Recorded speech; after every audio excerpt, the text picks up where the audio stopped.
Hi everyone, thanks for coming along to this evening's Noise Careers Talk.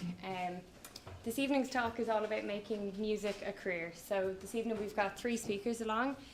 Some of you may know them, they're over there.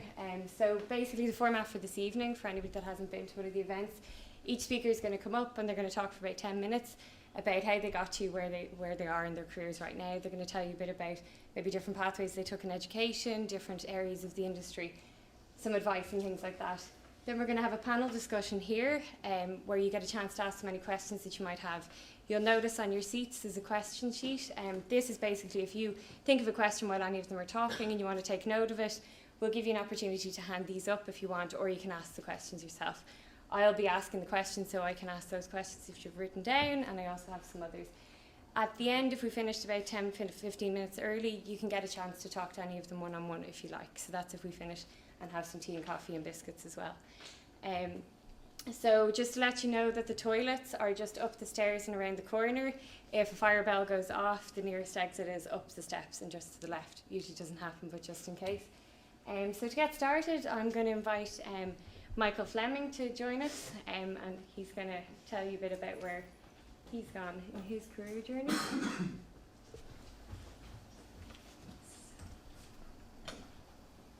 Okay.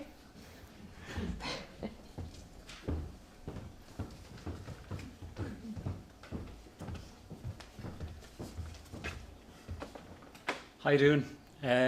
Okay, so I'm Michael Fleming and I'm a composer for film, TV and media.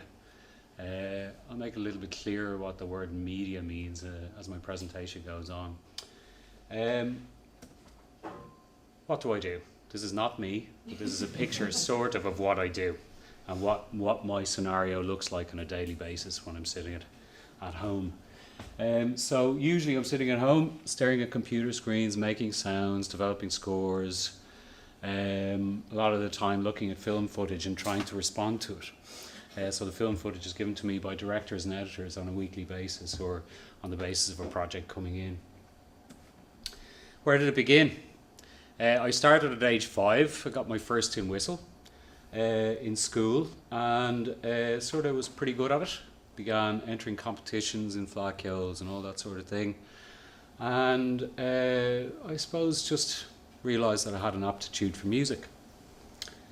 It continued into my teens, where I took up the flute and began playing a lot of classical music, joined orchestras, did a lot of stuff, did a lot of competitions, and really sort of refined my technique around that and gained more of a knowledge of music through my performance, I suppose, particularly classical music. But I really did want to diversify a little bit, so I began experimenting with trad music, which became something. I used to go to the Gaeltacht every summer and met guys and girls who were really into trad music. So I took up the bodhrán, I took up the bouzouki, began learning trad guitar, trad flute, various different things that I taught myself, and was able to apply the classical techniques that I had to that. At the same time, through my teens, began sort of, growing my hair long, playing some electric guitar and having a lot of fun with that, playing around with amps and things like that as well. So yet again, exploring more and more and more. Then ended up in Trinity. I did a degree in European Studies just because I suppose I didn't at the time see music as a viable career. And European Studies was French, German, history, politics, all that, I suppose, proper real world stuff that seemed to be the pathway towards a real job. But at the same time, while I was in Trinity, I remained very active musically.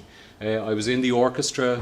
I was in a number of musical societies while I was in Trinity, but also began composing my own stuff, just for the sake of it, really, and began recording on a 4-track, which at the time was tape machine, and recording onto that. So, eventually, when I finished my European Studies degree, I didn't want to do that.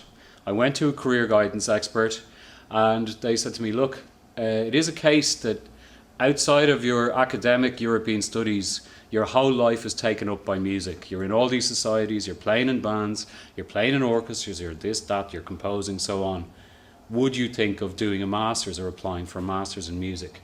So I did, and I got it. Interviews, had to do tests, written tests, so on, and I got into it.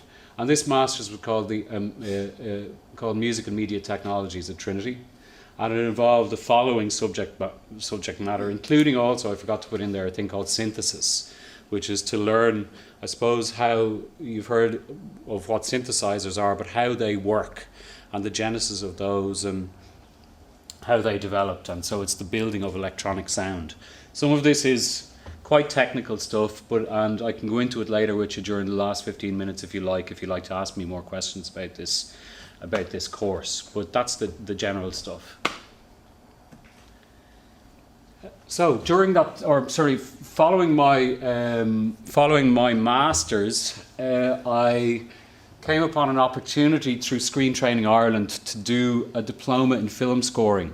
It was a UCLA diploma that you could do through Screen Training Ireland, where they would bring over lecturers and Hollywood film scorers to work with you over a period of weeks on various different modules. So through that, did film composition techniques, instrumentation, orchestration and arranging. So we actually had live groups of musicians in to work where we would score directly to picture. I learned how to conduct my own scores to picture, and then we would do a lot of analysis looking at music, looking at films and analysing scores. And I did various different modules in that over a period of a couple of years. And I have the certificate in that now. Then, 2002 to 2009, needed to keep the show on the road, so as well as being a penniless composer, I did various different jobs, particularly teaching jobs. I got asked back to Trinity to lecture on the music degree course, to do technology lecturing. I taught instruments, taught guitar, taught flute in various different places, including Walton School of Music and so on, and then applied myself to various community music projects, as I do some work here in Tallaght for that as well. I kept with the composing though, and through that realised that the key thing for me anyway in terms of being a film composer is that it's a collaborative process. So what I did was I developed relationships with students and people who were themselves developing their work in the above disciplines, being film, theatre, dance, animation, commissions, so on. So I built links with these people. I built relationships. My job really is all about relationships. It's about musical ability, but very much about relationships as well. At the same time, I continued playing rock music, and I was in a band called the Jimmy Cake for about 5 or 6 years, which was great fun. Toured with them. And where am I now? I'm a film composer. I've worked on many award-winning film dramas, documentaries, dance projects, corporate films, etc. I recently got an agent who deals with all the sort of business side of things for me. And I'm currently working on a number of projects. One is called Rough Rider, which is a feature documentary on the international doping scandal in cycling. Working on an interactive iBook, so hence the media side of things. As technology has developed, I've had to apply myself or refine my abilities to I suppose, be able to be au fait with that side of things. I'm also working on a game, I forgot what it's called, an interactive immersive game called Tripolar. Working on a drama film called Personal Development, and I will be working in the new year on a dance project, an actual performance dance project. So my advice to you all is go looking for the work. It won't find you. Do as many projects as possible. Your portfolio and track record is absolutely crucial. So what I did is actually go looking for film directors, film editors, anything you can find. And I did the work for virtually nothing to build up a portfolio. And like I said earlier on, relationships. It's about relationships with directors, editors, and producers, but mainly directors and editors, because they're the ones that will bring the projects to you, or you will get the projects from them. You will always serve them in my job. That's the collaborative process. I thought I might. Is it here? Is my? It should be around the bottom there. Okay. If I just click up here. Yeah. Okay, I'll just open it, will I? I thought what I might do is just is show you some of my work and maybe just very briefly talk through it. My website is michaelflemingmusic.com if you'd like to check it out later on tonight. Have a look at some of the stuff. I thought I'd look at a couple of different things. One was to use music as very much as narrative, it telling the story, in a little bit like the Snowman or something like that. And music then as underscore, music about building tension, and then sort of to talk about, like, I suppose, how versatile I have to be, because I have to be able to apply different styles of music to any type of project. So if we were to go into here, into the watch, what I've done, one project I might start with is music as narrative, so the music very much telling the story. I did a project called Elbow Saves Christmas, which, we'll just have a look at it. And this is an orchestral score, very much in that sort of Hollywood animation style.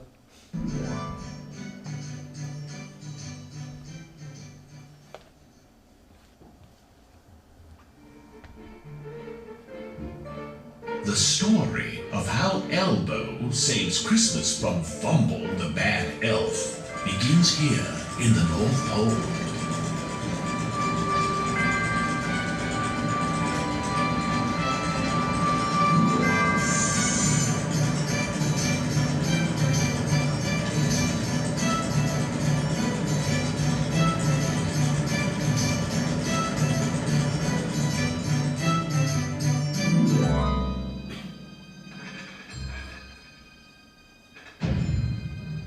This is Fumble, the Bad Elf. Once he was Santa's favorite elf, but he got jealous of all the boys and girls getting presents and turned bad. Now he wants to make sure pictures of no all one these gets presents presents here. on Christmas Day.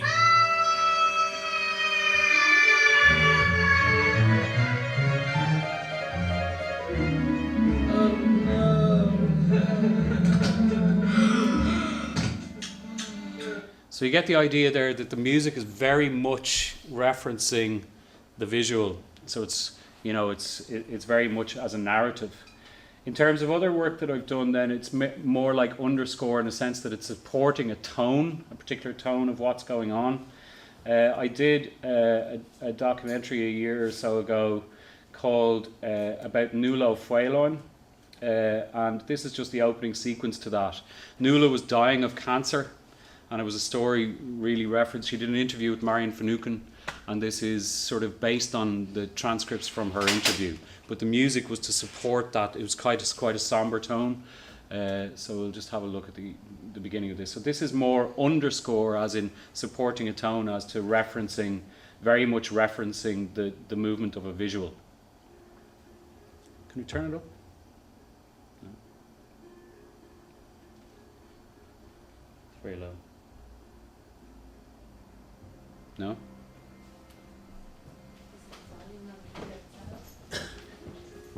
Just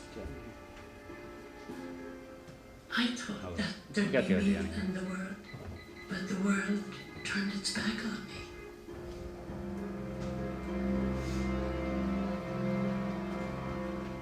It amazed me, Marion, how quickly life turned black. Even if I gained time through the chemotherapy, it isn't the time I want, because as soon as I knew that I was going to die soon, the goodness went out of life.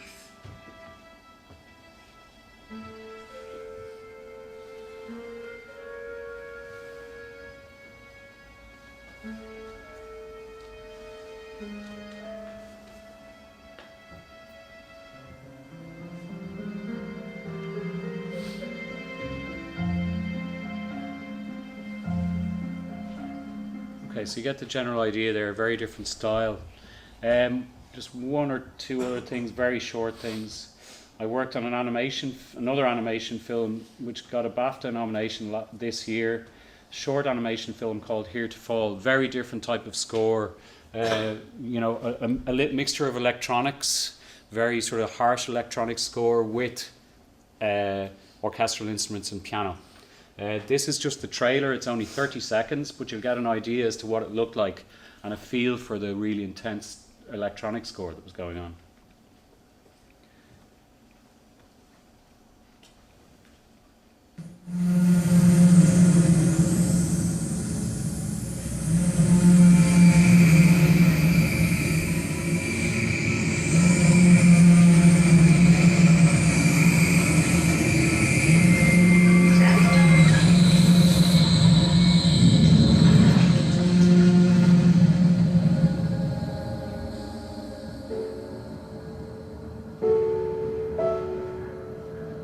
So that's very much nearly like a sound designy type of thing. Very sort of obscure electronics going on. And one or two other things. I'll give you, what else maybe just to show you quickly. Oh yeah, sorry, bear with me. Another, just back to that, I do some corporate work as well. And sort of, you know, advertising and things like that. So this is back to my original talking about music as a strict narrative. This is very much like a Tom and Jerry type thing. It's for an ad for a thing called Royal Plug, which I did a number of years ago. And it's an orchestral score again. So you go.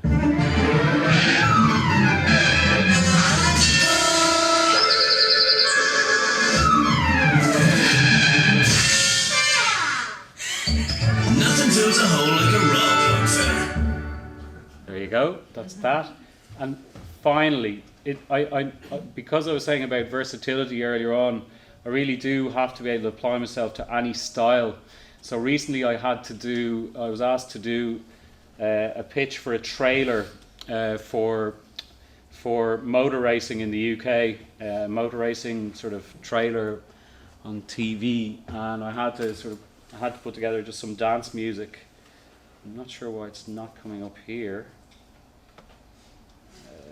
Here we go. So I'll just give you a little blast of this maybe, and the game music, and then we're done. Sorry, there's the motor racing trailer. So this is very much totally different style. I don't have the visuals for this.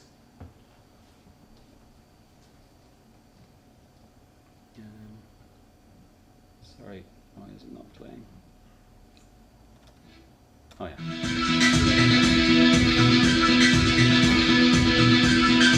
This is just a snippet of it.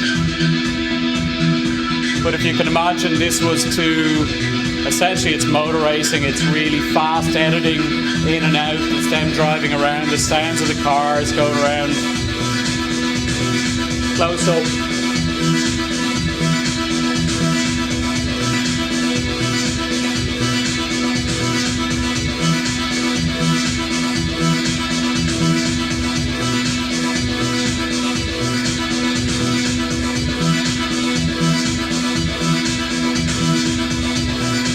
Finally, so that's the style. This was Tripolar is the game, which required a sort of really big Hollywood score type thing.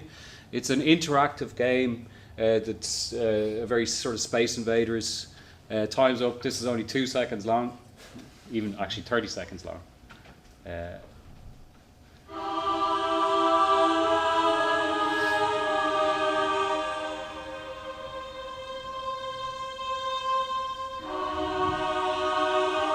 So this is here we have sort of like all these spaceships floating in space. Not really sure what's going on. Imagine, I suppose, Star Wars type thing or something.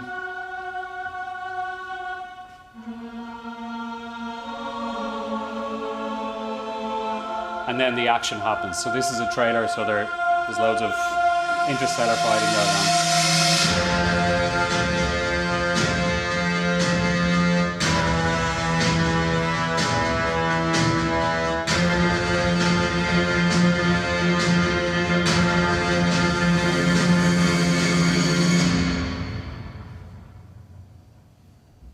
There you go. That's a very short and swift insight into some of the stuff that I do. Okay? There you go. Cheers. Brilliant. Thanks, Michael. Thanks, Michael. I know we could probably listen to everything and watch all the videos as well, but definitely check out his website if you're interested in seeing more. Next I'm going to ask singer-songwriter Carol Keogh to join us. Pull up your presentation.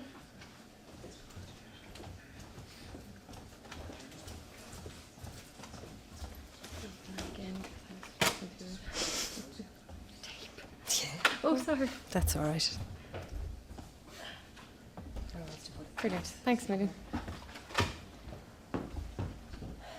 Hi, everybody. I'm Carol Keogh. I'm a singer and a songwriter. I hate the phrase singer-songwriter, but apparently that's what I am. I have here how I became a songwriter. I, unlike, say, Mick, who was talking here, or Michael was talking earlier, I didn't really learn to play an instrument. I can dabble a bit on piano, and I understand chords fairly well, but I'm not exactly great at accompanying myself. So I've always written with other people, with other musicians, but I always wrote. I wrote stories, I wrote poems, and I guess I wrote little songs in my head, principally.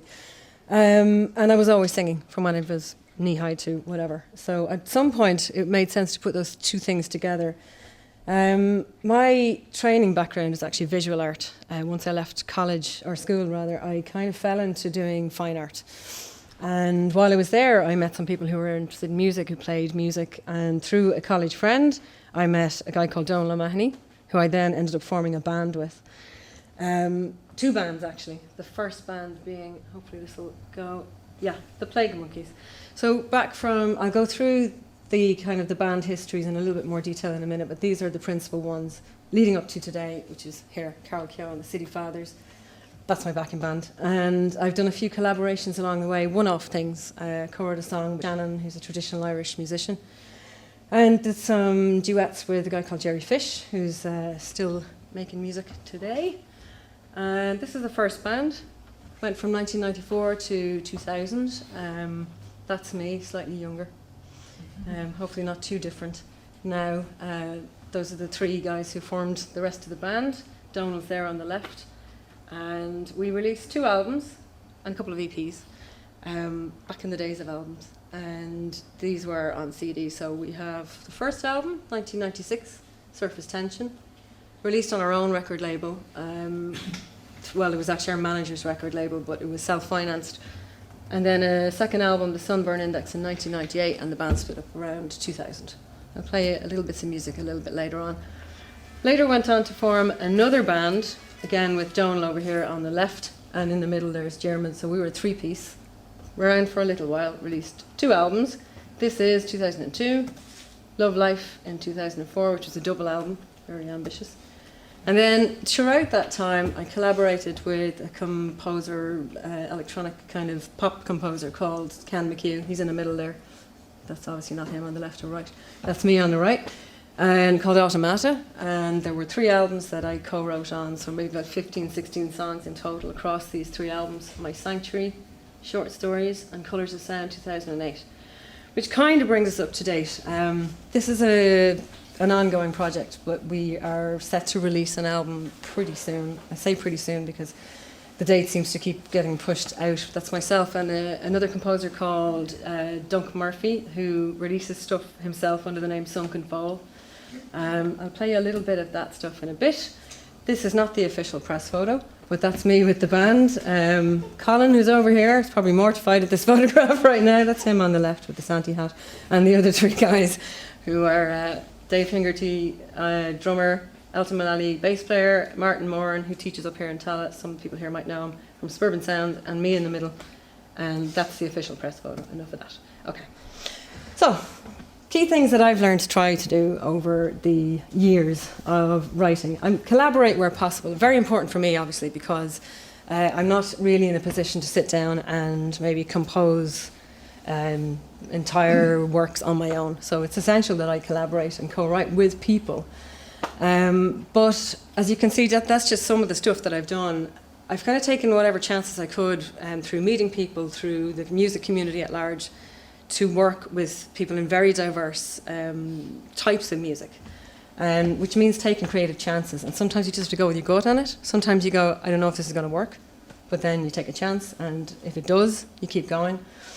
Cross-pollinate culturally, that's a bit of a big mouthful of a phrase. But what I mean by that is first of all, not to restrict your range of influences just to music. And within that, within music itself, I think you need to refer to as big a picture as you can. So don't rely on what's immediately in front of you, like the radio, mainstream radio. Listen to recommendations from friends and so on. But definitely, read, watch movies, every area of culture. Try to dip into it, because especially if you're looking for subject material to write about, and you need, the broader your frame of reference, the more you have to work with, really. Take opportunities to learn new skills, instruments, something I haven't necessarily done enough of, but software and even languages. By that, what I mean is, and both Colin and Michael would be good examples of this, people who've in some cases self-taught, and in some ways, actually through academic education, have learned to use a wide breadth of resources. So that could mean learning to design, because you might want to design your own t-shirts, your own artwork, and so on. I can do some of that. And learning, going through the internet and looking at the resources that are there and learning how to use them, and so on like that. Learning to record, if you can. There are various different ways to do it. It's getting easier all the time. And finding ways just to even document your own ideas. So that could mean using your phone and so on. And then I have respect your peers in the music community. Sounds very kind of high, I suppose. Whatever it sounds, it's very important anyway, because by your peers, I mean your contemporaries in your music groups, I mean the people who you can learn from. Essentially, there can be a lot of kind of crabbiness and bitchiness in the area of music, and I think the less of that, the better. We are very much a community, and I'm going to talk a little bit more about this in a minute, but the level at which we're a community is that we kind of have to support each other, because sometimes it can be very hard out there. Sometimes it can be hard to keep your creativity flowing. Sometimes it can be hard to figure out how to keep going financially and otherwise. And the more we support each other, the better it tends to be. Career paths and revenue streams. This is very much a sketch. I think it's probably something we may end up talking about, and people might have questions. None of us may have all the answers, but things have changed quite a lot in the music landscape over the past, I'd say, less than 10 years. Profoundly changed. So we are looking at different ways of trying to generate revenue, be it through, trying ways to sell your music either through live performance or in a recorded sense. So these are some of the ways that we can still generate revenue. Unit sales. Unit sales used to mean, I didn't bring them with me, but I have a pile of CDs. I don't know if any of the younger people here ever buy CDs or play them, but that was how it principally was done. That doesn't seem to be the case so much anymore. So there is a possibility to sell MP3 downloads and so on through various different online resources. And that's something that you'll have to look into.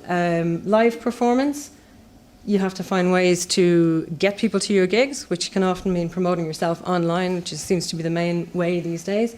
And while you're playing live, it is possible to sell merchandise, including CDs, vinyl, whatever other format you might have your music on, or even, say, a key drive, like the one I have here, plugged into that, with your music on it.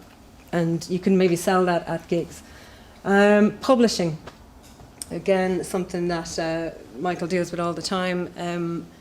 I don't know how familiar any of you are with the structures in publishing. They're quite complex, but if your music gets played on the radio, and that includes internet radio like Spotify and so on, you do get a royalty generated from that. That means you get a small payment.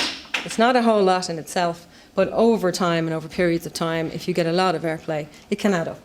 Syncs is when your music is used, say pre-existing music that you've made is used for an ad, for a movie, for a TV program. That can be quite lucrative if you're lucky enough and something is chosen for that. You might also be commissioned to actually write something. Other streams, very much a developing area. Corporate tie-ins, a lot of people kind of go, ooh, horrible idea. But, it's possible that you might have a relationship with a corporation like Microsoft or something, and they might want to use your music, or you might advertise their products. It's an option, it's a way to go.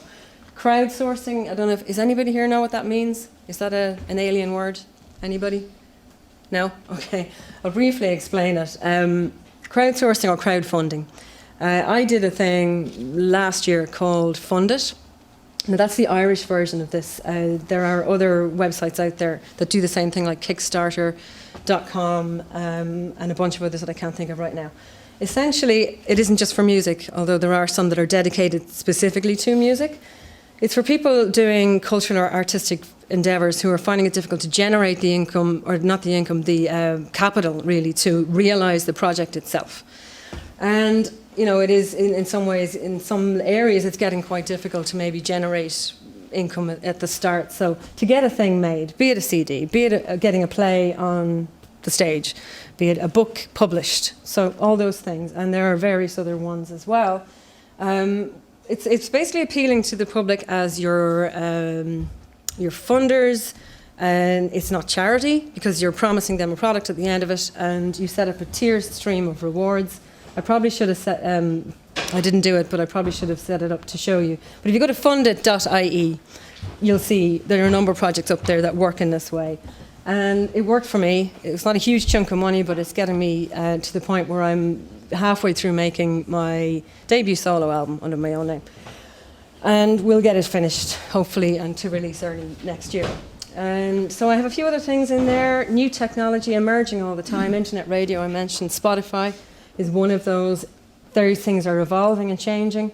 There's a website called World Music Stage, I think it's .com. That's actually an Irish venture. It's an interesting one because it allows you to collaborate with people online, other musicians. You can actually build music together on this platform. You can, as far as I understand it, you can actually record stuff through the interface that they provide. So it simplifies the matter. Question about quality and all that, but it opens things up to all sorts of possibilities. And then I have skills extensions, passing it on. It's kind of what we're all doing up here today. Teaching, and that's something you might want to do if you're really good at playing an instrument and you feel you could teach. These are also ways of supplementing your income, because it isn't always possible to live purely by the creation of original music. Higher performance, if you're, again, good at playing, good at singing, whatever, you might be asked to perform with other people. Recently, I've done a few things where I've been asked to come in for people who are doing music for advertising, and they've wanted to maybe cover a song in a certain way, and they've asked me to come in, and I've gotten paid for putting my vocals down on an ad pitch. Maybe we'll hear one of them down the line on the telly or whatever. Hasn't happened yet. But anyhow, so my tips, I hope I haven't rushed through this too quickly. Take opportunities to collaborate and expand musical horizons. That's going back to what I said before. Like, don't be afraid to just throw your lot in with somebody that you haven't worked with before, especially if it's really different from what you're used to. I think it's good to challenge yourself and open yourself up to that. Remember your immediate community. Oh, that wasn't meant to be spirit in there. That was a bad edit. So what I mean by that is, I think there's a tendency now to rely a little bit too much on Facebook and the sort of the less personable side of what I mean by connectivity. Remember, there's a community around you. Remember the other musicians you might know. Connect and hook up with other musicians. Make direct contact. Don't be afraid. Don't always go through this sort of third, sort of fifth estate that is Facebook and all of those social networks. Appreciate and respect your musical community. I think if you stay doing music, that's something that you're going to probably, something you'd appreciate what that means more as you go on, because we do support each other a lot. Enjoy the experiences, really important. Sometimes you can get down a little bit, bogged down in things. And I certainly do still sometimes, but I look back and I think about, well, okay, I haven't necessarily been on a massive world tour, but I've played in Germany, I've played in Czech Republic, I've played in Slovakia, I've played in America a number of times, I've played in the UK, I've played a lot around Ireland, I've played on many stages, including the Olympia, Vicar Street, the National Concert Hall, through different kind of endeavours, So those are all things to really make sure you enjoy them as they're happening and don't analyse it too much. Diversify your skill base. Said that already. Do it yourself. I thought this might be interesting to show you. I think a lot of people these days kind of do everything themselves because the internet is there as a resource and you tend to just use it. But when I started out with my first band, the Plague Monkeys, this was our first version of doing it yourself. This was it. It was a cassette tape that we had done up in, I think, maybe 200 copies. And I made this up using a typewriter and create colour copies of a painting I had done in college, and some handwriting and some stuff that I printed off a computer, and I put that together and copied them and cut them down, and we made these up and sent them out to record companies and actually got a bit of interest back in those days. And then we made a video. I'm going to show you a bit of that one next, which we did for Next to Nothing, and that got played on a program called No Disco on RTE, and that kind of got that band started, really. Before I do that, and before I wrap the place, grow your sphere of influence. Because I'm a teacher, and we've got some of the students here who've been in classes that have been in, probably sick of us kind of saying these things to them, but I think it's important. It isn't necessary that you have a knowledge of a history of music. Things do tend to repeat themselves anyway. A lot of the time we sound like old fogies because we're like, oh, that sounds like something from 1972. You don't necessarily have to know that. But it doesn't hurt. Shared recommendations, again, a lot of the time it might be somebody's written a blog and you really like that blog, but a lot of the time it's coming from your friends. And don't be culturally complacent. Don't just accept what's given to you on the radio. Don't accept that X Factor is it and that's the only way forward. Think outside of it. Finally, I suppose, in terms of tips, and I think this is really important creatively, just be brave. Like, a lot of the time I see students coming into classes and they're like, and we're like, come on, just play your song. Let's hear a bit of it. And they're like, no, it's rubbish. Well, you're not necessarily the best judge of that. But if you don't put it out there, what are you going to do? Sit in your bedroom and play for yourself for the rest of your life. So at some point, you have to take the step. And after that, continue to be brave. Push the boat out. If you're not sure about something, play it to somebody, see what they say.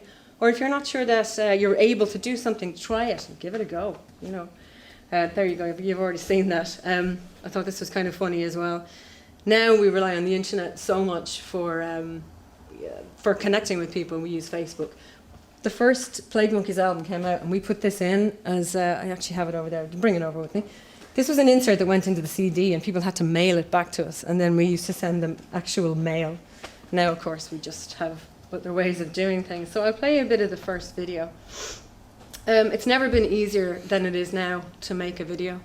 People are doing things called Vines now. I don't know if you're familiar with that.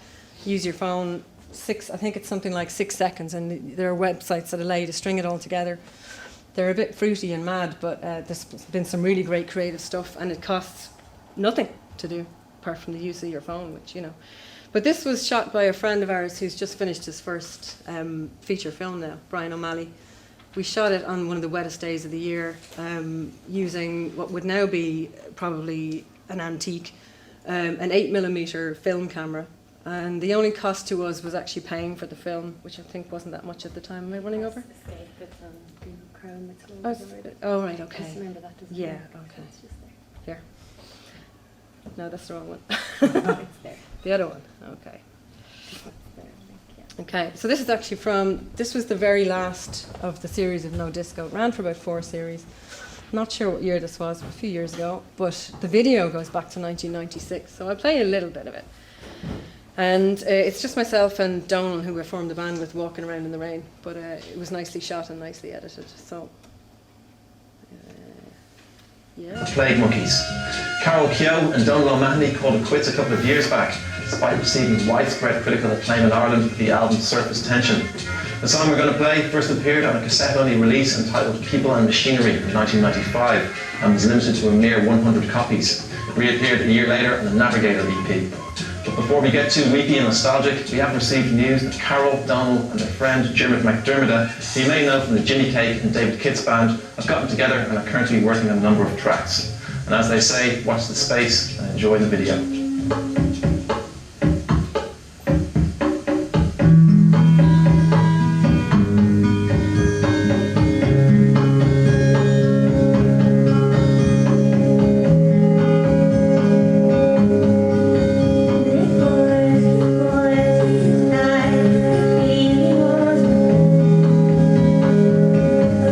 Swallow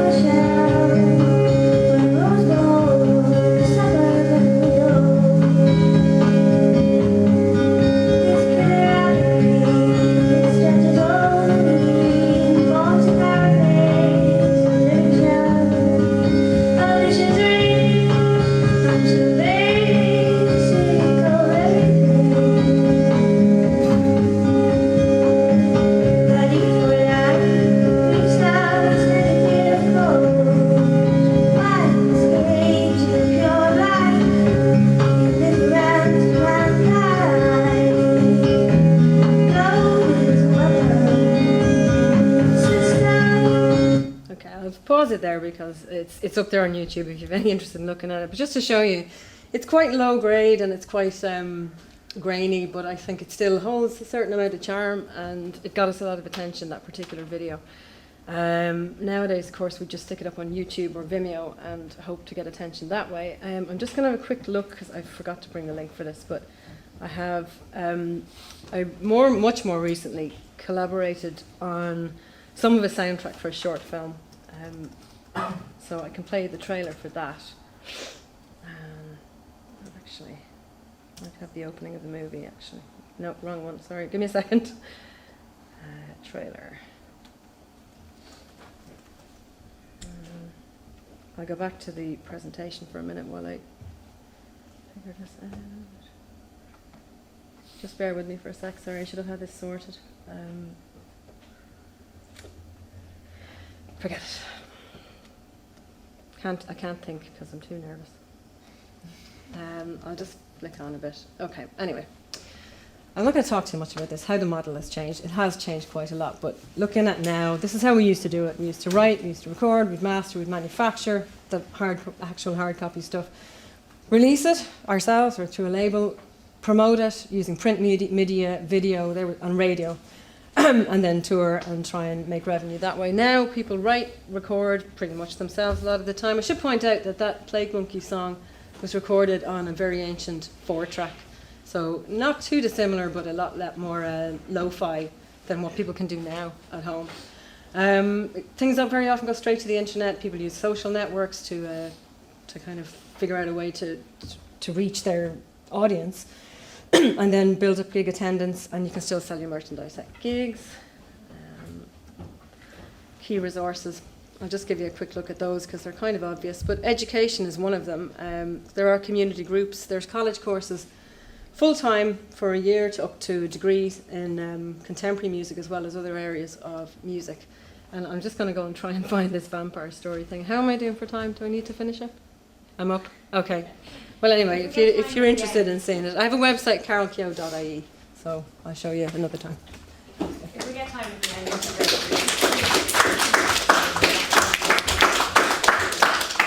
and thanks again to Carol. And finally, I'm going to ask Colin to join us now. Colin J. Morris, do you use the J, yeah? Yeah. Actually, that's here.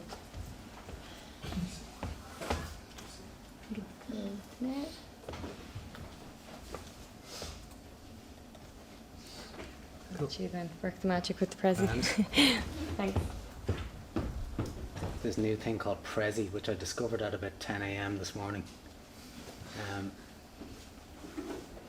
Let's see how it goes anyway. Right, so from the time I was like this height, I don't remember not wanting to be involved in music for the rest of my life.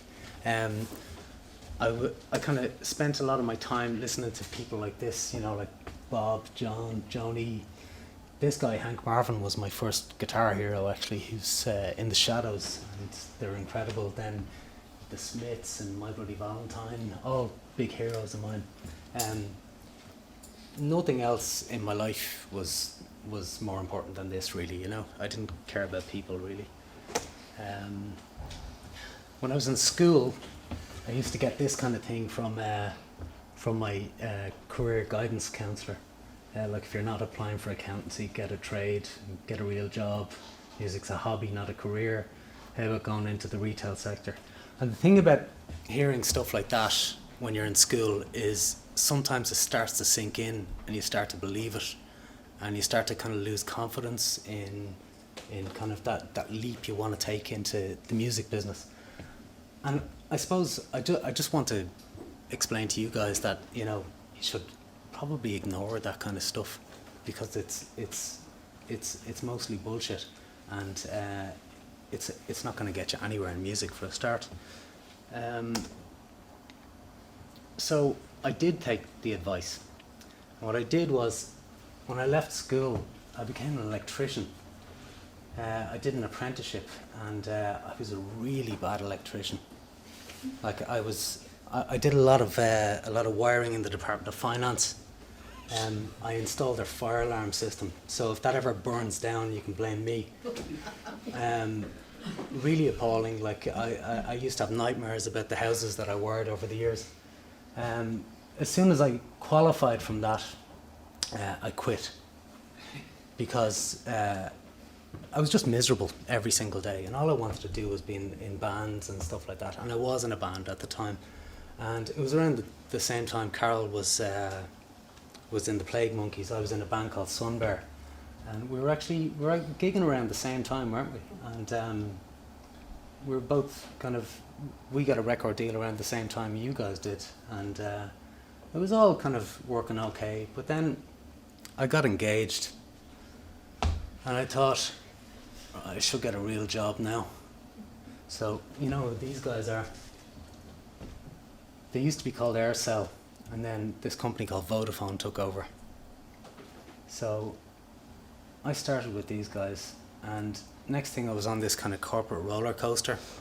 I'd put music behind me pretty much. The band had split up. And next thing, Vodafone started promoting me for some weird reason. They thought I was good at some shit. So, you know, they made me a project manager, then I was a program manager, then I was a senior project manager with, you know, a company car, expense account, driving all over the country. All this absolute crap that doesn't make a difference to anybody. And at the same time, I got engaged and stuff, and I got married. I got a mortgage, so I was kind of dependent on this.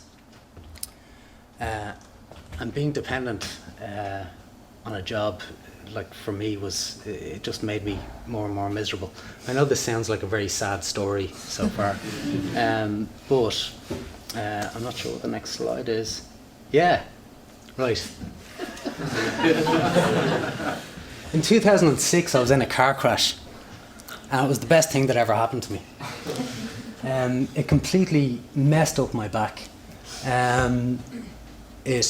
I was on all sorts of painkillers and Valium and all these things. I was going around stoned basically for about 6 months, and I was off work, and Vodafone were kindly paying my wages anyway.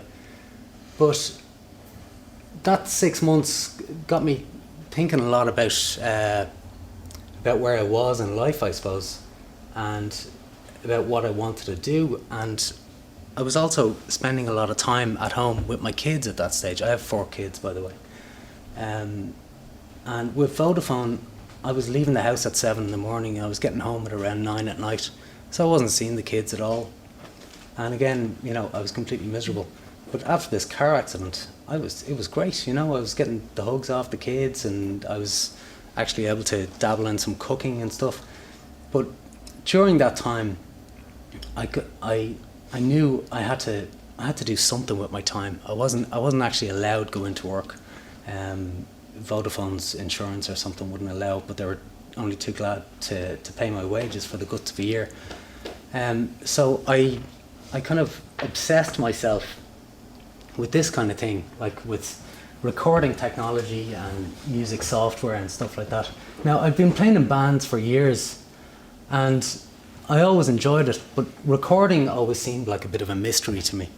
But a friend of mine, Enda Bates, who I was playing in a band with at the time, he gave me, we'll call it a loan of some software.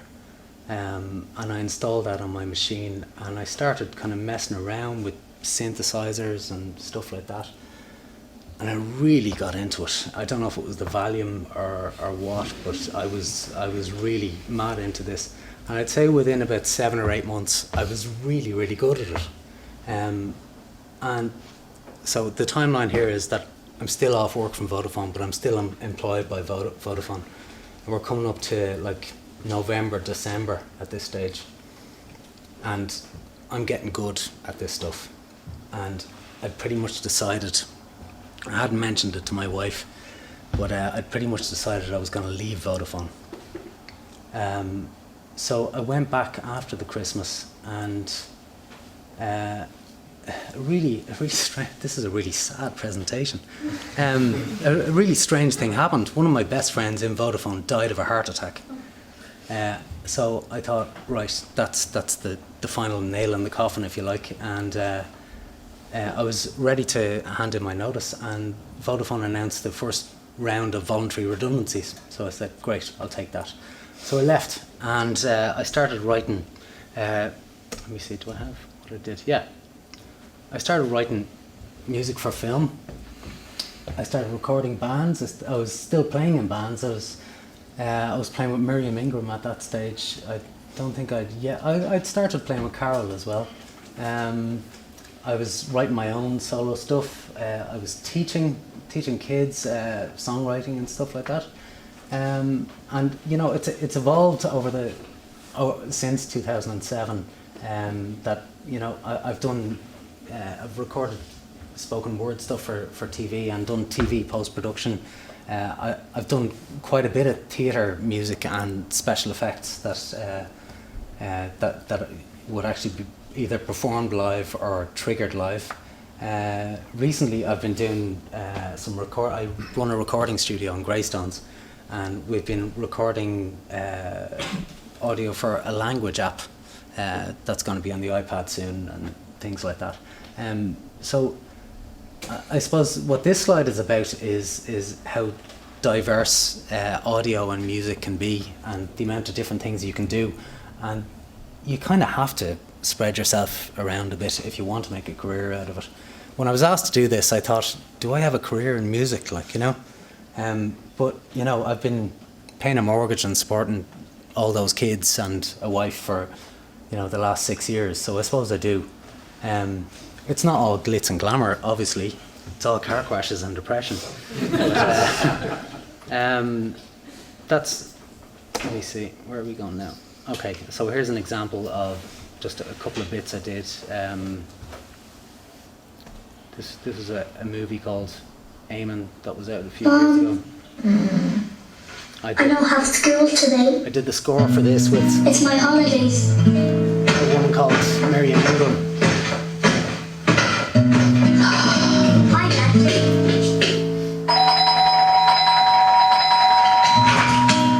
Come on, man. We just need to break away from him. He's a lot better now, as long as nobody gives him any sugar. The answer is no. What am I supposed to do with him all week? Meet him at the beach. Why don't you take? Dad, how long are we on holiday? As long as our money lasts. God, we're poor.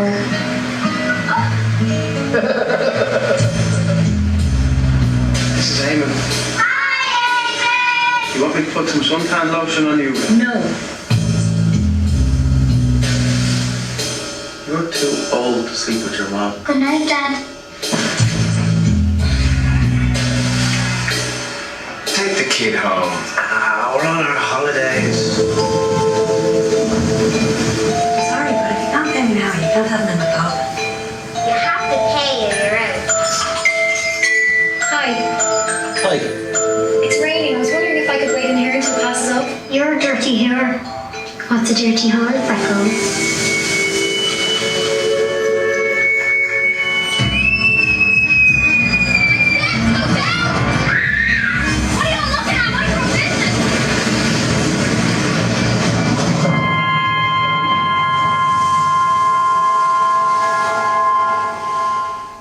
So yeah, cheery stuff there as well. But that, I mean, that's an example of something that was done on quite a low budget. In fact, the music software I was running at the time was being run on a like a £400 Dell machine, and I had, like, the sound card I had wasn't great. But you just work with what you have, and you just try to get by, I suppose. So other work that I've done, that was compositional. So, like, I wrote that music and stuff, and then there's recording that I've done, like this guy, Dio Hagen, who goes by the name. I recorded this album. This is a video from it. Like, I'll just play a bit. Your computer is slow.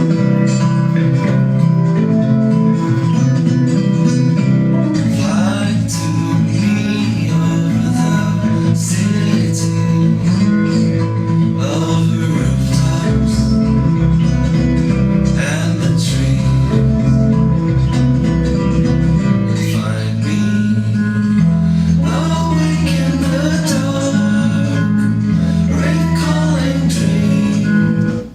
so that's actual like music production work, I suppose. Then you have things like I worked on a show, an RTE show called Under Ether, a few years ago, where I had to record and mix bands playing live all in one room. If anybody's ever been involved in recording, usually there's a certain degree of separation between musicians in sessions like this, but for this it was all done in the one room. It's quite difficult, but it came out quite well.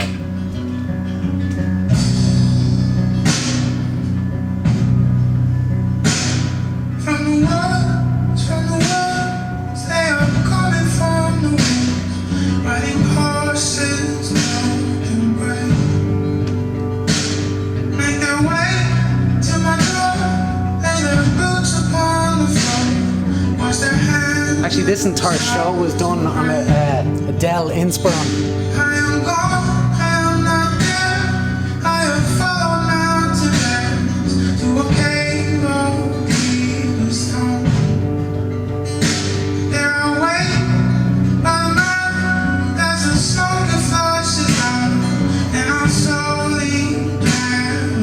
Okay, so you get the idea of that. I can give you any of these links you want later anyway. So let's see, where are we to now? So this is my last slide. That's just a screenshot from my my website. So it's just links to my Bandcamp and SoundCloud and Facebook and Twitter and Vimeo and Twitter. And did I say that already? Yeah. So that's really it. I'm kind of the jack of all trades tonight. You know, I kind of whatever people ask me to do, I just say yeah, I can do that, and then I learn how to do it. Okay.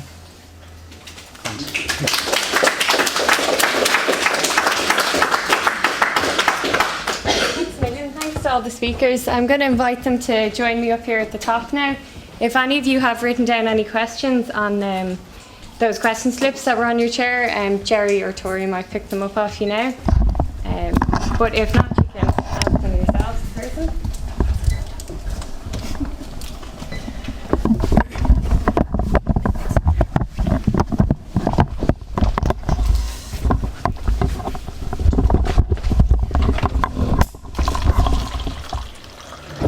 Okay, so to get started, does anybody have any questions?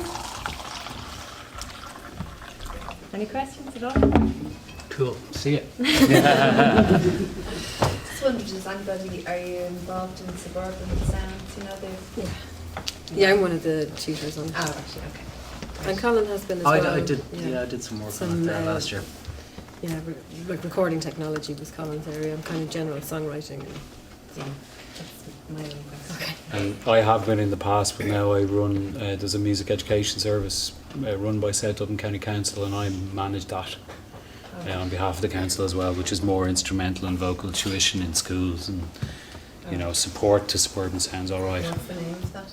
It's just the South Dublin County Music Education Service. Okay, great, thanks. So, yeah, we're applying for music generation funding at the moment. Thank you. This is kind of just like an open kind of question, but what was the hardest thing about getting into the industry and getting up there? Well, we're all kind of in different areas in a way, but I mean, I can really speak mainly from the point of view of writing original songs and trying to get that out there. And up until quite well, I mean, I still write with people and I still have a band around me, but always under band names as well. I don't know why I piped up. I haven't really got an answer for it. What's the area you're most interested in? I'm Yeah. a singer-songwriter. Okay, right. Okay. So I'd I'd say that. I'm doing a lot of writing, and I'm just kind of looking where to go from there. I'd say the hardest thing for you is to actually have the guts to put it push out yourself out there Yeah. and really That's the say hardest like thing. this is what I do and I'm going to stand by it and it's really good. Yeah, that's why Just be I confident. did say on one of my slides, be brave. It Yeah. does require a lot of courage, and I take my hat off to anyone who does it. But I get had to to do know it myself people, once, and we all did. If you're a singer-songwriter, the International Bar is still the best place to go. Like, you know, if you're if you're starting out, you know. Yeah, there are singer-songwriter open mic nights. It's a great way to just get up there without feeling you're exposing yourself too much. Correct. Yeah. Plus, you get to know And you get to meet other, people. other singer-songwriters. And do you feel like going onto YouTube is the way to go?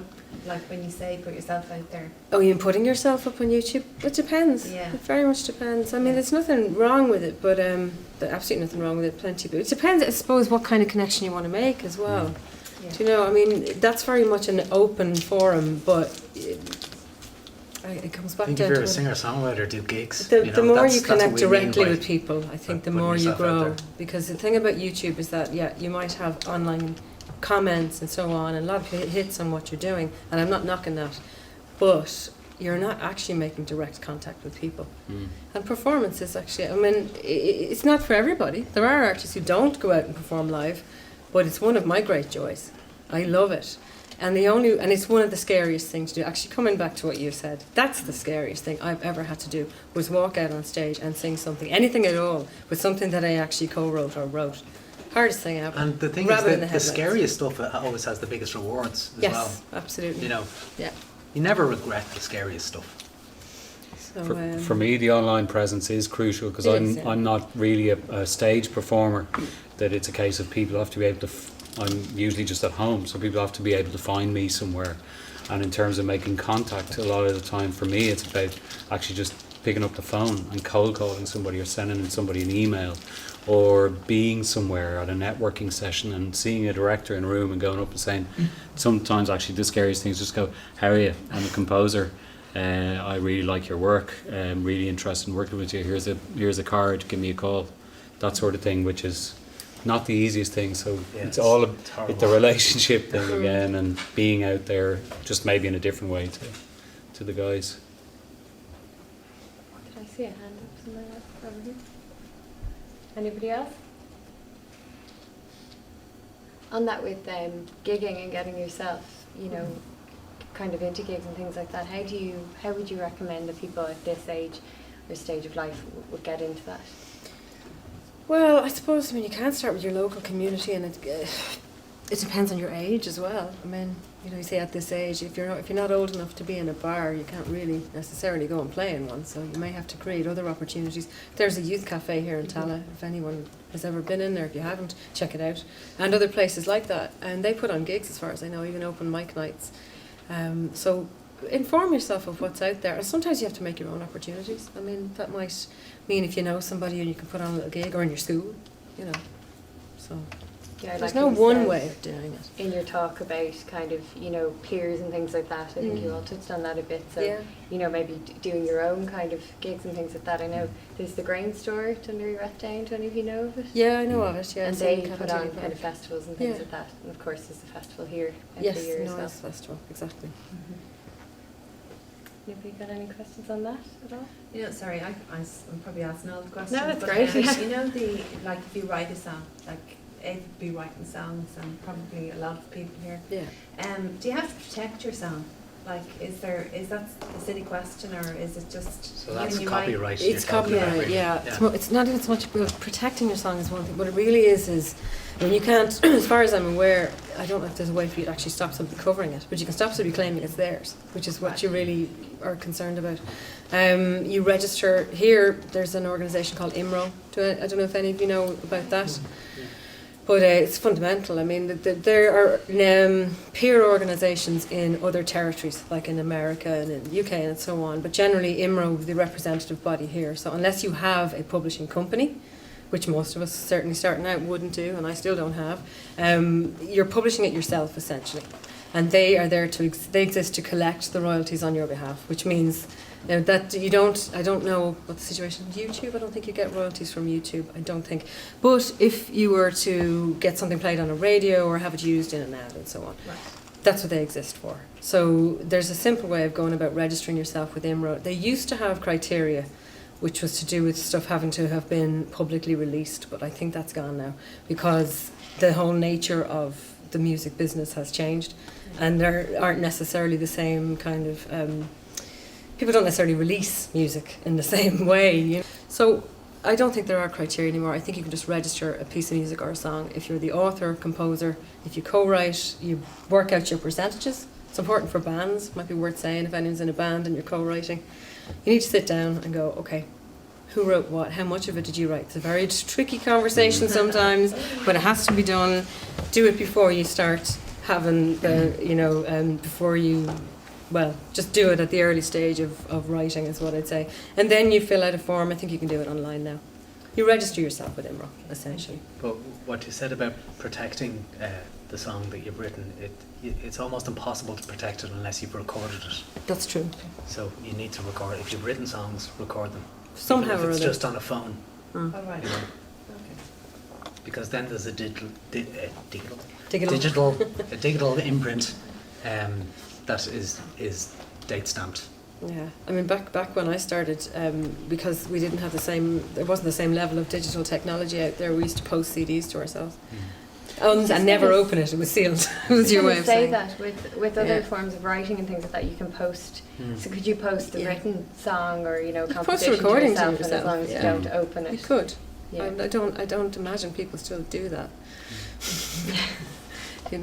Just with film stuff as well, it's a case, just quickly on that, it's a case of that sometimes a production company will want to own, they will want to buy your stuff and own it as a result. So it's to be very clear in terms of a contract that you retain ownership of it, and maybe then you might get a percentage of the publishing, so should it be used, so a certain percentage of the royalties. But in order to use it again, it's important to be able to retain ownership of your music, or else A lot of the or else times it's it'd gone. be like non-exclusive So they- use, isn't it? Like Yeah. they'll pay a fee for the one-off use of something, or it might be theirs for a period of time, after which it's relinquished and the rights remain. it's with a you. lot. Publishing's The a key tricky thing is area. actually what you want is a licensing deal. So Yeah. you might license them to use it, but you still retain ownership of it, so that you can use it in whatever capacity you want as well. But they're hiring that music essentially Yeah. for their own use for a period of time. In addition, obviously, I'll get to your question in a second. In IMRO, is there any online sources for literally finding out this information? Their own It's website. all- Yeah, their own website. IMRO.ie, and IMRO you has can all the information, do they? you can register songs online. You can check your back catalogue. I think you can actually register as an individual online. Yeah. And all of your statements, when you start getting royalty statements, which come through on a monthly basis. Sometimes it's only 2 cents, but something. 47 cents. Or less. Minus. I'm waiting for the minus one. They start taking money off me. But they come through on a monthly basis, and it's all available online now. So. Very straightforward. This is kind of more of a software question. If you were looking to educate yourself about recording software and how to do it yourself, what would be the best kind of program to start with, or website? That's a to use? really good It question. must be changing all the Wow. time as It- well. it changes rapidly. There's so many programs out there for just recording audio. Like there's Cubase, there's Logic, there's Pro Tools, there's Ableton, there's Reason. I mean, most of these all do the same thing. They just look a bit different. But there's one called Reaper, and their website is Reaper, reaper.fm. And Reaper is this digital audio workstation, which is what Pro Tools and all those are. That's developed by the same guy who developed the software Winamp in the late 80s, early 90s. And basically this guy was really annoyed that people like Pro Tools and Steinberg, who do Cubase, were charging such enormous fees Yeah, it's still very expensive, for their isn't it? software, and they are still very expensive. Yeah. So this guy basically wrote this program, which is absolutely as capable as Pro Tools or Cubase and Logic and stuff like that. You download it for free. You get 60 days free, and then officially I think you have to pay $50 for a license. If you don't pay the $50, the software doesn't become in any way inhibited or anything like that. But it's just kind of a trust system. So he's just asking you to pay a token amount. So I'd recommend that. You get GarageBand. GarageBand. free. GarageBand is great if you have a Yeah. Mac. Yeah. Yeah, if you have a Macintosh, it comes free with it. Are there any courses floating around Loads. that you use? There are lots. There's Masses. online stuff. Plenty of online resources. Lo- Like YouTube. YouTube is brilliant for has online resources for nearly all that software, and you just follow through. it's so possible to teach yourself this stuff. Yeah. It Do you really know is. of any blogs or anybody that covers kind of tutorials or anything like that? Yeah, there's depending on what software you're going to use. Reaper itself has its own wiki page, so there's thousands of videos in there and stuff, just from teaching you how to, you know, create a new project to advanced editing. But yeah, seriously, like Google for any of those programs, and you'll see tons of videos, tutorials. Yeah, and forums, people asking difficult, like, how do I do this? I've got this problem. Somebody will come back to you and go, Yeah, Sound on Sound is a really good forum actually. If you soundonsound.com or .co.uk, I'm not sure. It's a magazine, but their online forum is very good. I have one more question. That's okay. A lot of people talk like I'm only like 15, so I haven't really kind of gotten like most of the time just what people have said, and I haven't really had much of my own experiences in the industry. I was just wondering, would it be better off looking for a label or independent music, or like which versus one versus the other one? There aren't a lot of labels out there. That's the only thing I'll say. There are some. So the independent ones don't tend to have a whole lot of money, so it really depends. But the first thing I'd say to you is get your chops down. Like get your songs written and get them recorded in some way, and get some live experience and start talking to people. There are ways to get yourself, as this lady here was saying, you know, you can record yourself, put yourself on YouTube and get some online awareness of what you're doing. I don't know if labels, do you have anything to say? Do you guys know about SoundCloud and Bandcamp? Yeah, this is the thing. So like, SoundCloud and Bandcamp are your biggest friends when you you're a create musician. your own resources. Bandcamp is essentially your own label, so you can sell your music online. Bandcamp will take a tiny percentage every few sales or whatever, but really like amazing facility to have. But you need to get your stuff recorded. And get it recorded as well as possible. Alright, thank you. Okay. So in terms of a lot of our audience here probably are still in school, and I know a lot of the time, and some of you covered it as well, you're being told, you know, go do the business course or engineering. What would be your biggest pieces of advice for people, and also kind of what colleges or courses to look into at this stage?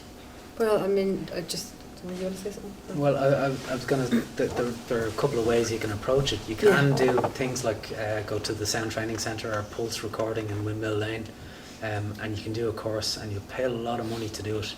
And then you can go down the YouTube route, and you might end up with the same result. It depends on how much you kind of obsess yourself with the technology and stuff like that. You just... I think if you're really into it, you're going to get good no matter if you do a course or you go on YouTube. But in terms of like studying the music side of things, you can go down an academic road, and there are some contemporary music courses. They're springing up. They're starting to develop. There's a new degree course, relatively new. I think it's in its third year this year, or it might be in its first degree year. It's called BIMM for short, the Bristol Institute of Modern Music, and they opened their course through the DIT. They're accredited by the DIT here about 4 years ago.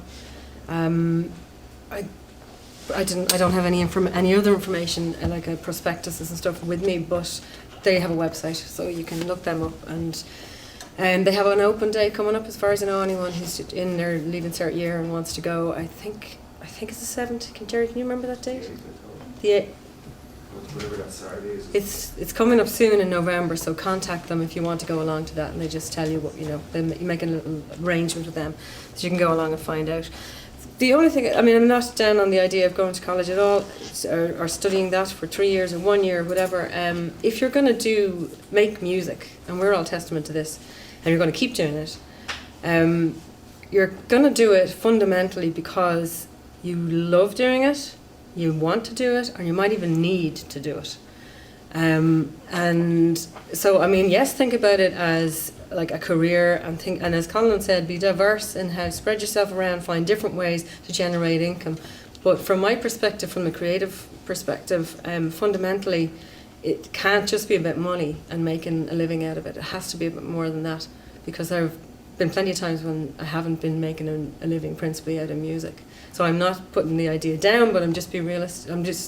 I suppose the positive side of that is the joy you get from making stuff is fundamentally the most important thing. Primarily as a hobby, and then if you get No. money offers, that's great. I'm not calling it a hobby. I'm saying that you will have to think in different ways. It's not everybody's going to be up there like being Miley Cyrus or Rihanna. Not everybody's going to get to that. Do you know what I'm saying? Like, Not everybody wants that. not everybody wants well, that. Yeah. There's a lot of different ways to think about a career in music. You just So- kind of have to do it and make mistakes and learn from the mistakes and do it again, you know? Just keep doing that. From my point of view, I suppose a little bit different in a sense that my music career requires an ability to produce scores as well, because I have to actually present a score to a musician to record in the studio. That does require a certain amount of training. It does require, I suppose, a knowledge of reading and writing music in the very sort of, I don't mean classical music sense, but in the very standard sense. And a lot of, there are a lot of people out there now who technology has revolutionized the way people can create music, but particularly in terms of film scoring, it's a very handy thing, or a very worthwhile thing to be versatile enough to be able to do the computer stuff, do the electronic stuff, alongside actually being able to do scores, which does require some training. Courses in terms of that I would be thinking of that are very, very good as degree courses would be degrees in music and music technology in Limerick, Maynooth. They're very composition led, very versatile, very multifaceted. But I suppose that's coming from my angle. The score angle is required as well. And just about, you said a lot of your music you were doing was orchestral music for film and stuff. Would you need to have an orchestra on call, or was that usually be sourced through the people? No, that would be through a production company. So a producer would deal with all of that. The service that I offer, though, or have offered over the years, has been that a lot of film producers don't know that much about music, so I would help in terms of the film production, meaning sourcing players, sourcing groups, whatever. So I would work helping them with that, running the studio session, all that sort of thing. And I'm able to conduct my own stuff as well, which is, I'm not very good at it. I prefer to have somebody to conduct. It's much better for me to be in the studio listening to what's going on than out in a recording studio while it's out in where it's being recorded. But yeah, and actually a lot of films don't have a budget for that. So it might be a case of I'd work it up in a computer and maybe be able to supplement that with a certain number of musicians. But you have to be able to score. A musician wants to see a piece of paper in front of them. So. There was a girl. There was a hand up behind. Yeah. Would you recommend, further, I'm just graduated from the Oh, yeah. composition was my forte, I suppose, and would you recommend to go further into studying composition in that sense? What did you graduate in there? I took music, but would say composition was my need. Yeah, it depends. If you're interested in the whole film area and and developing, I would say, it's not just. I actually stress that it's not just film anymore. What I'm working on, like I mentioned earlier on, it's games, but also things like I'm working on a children's interactive iBook at the moment, which is all sort of. So I'm writing a small orchestral score for it, but it's called Forest. It's about two children who get lost in a forest, but there even in terms of content creation, there are more outlets now. So I would suggest if you're really interested in that, it would require maybe some further study to become more au fait with the technological developments as well. If you have all musical capacity, I'm sure is there. It's more just about being more au fait with that stuff, you know. And even I finished my masters in the year 2000, so I've had to personally keep on top of things as technology has developed, you know. Anybody else? Any questions? What sort of places would you like say is the best place to start as like an open mic sort of place? An open mic? I'm not sure about places in Tala, but I know that place, I think it's closed now. Captain America's used to do it. But definitely in town, you have pubs like the Bankers and the International There's a Bar, few and of them, Whelan's. Whelan's have an open mic night once a month. I'm not sure what night it is, but if you contact the venues, Yeah. they tell you. And it depends on what kind of music you're doing. It does, you know. yeah. Does that answer your question, or does it? Sorry, Does it help? Blue Red are having one on the Oh, yeah. 15th of November. So if you go into reception during the day, you can sign up for it there. And I think they're going to start that as a regular thing. That's every great. Every Friday evening, possible. And Feroga in the big picture as well might be starting something soon. Great.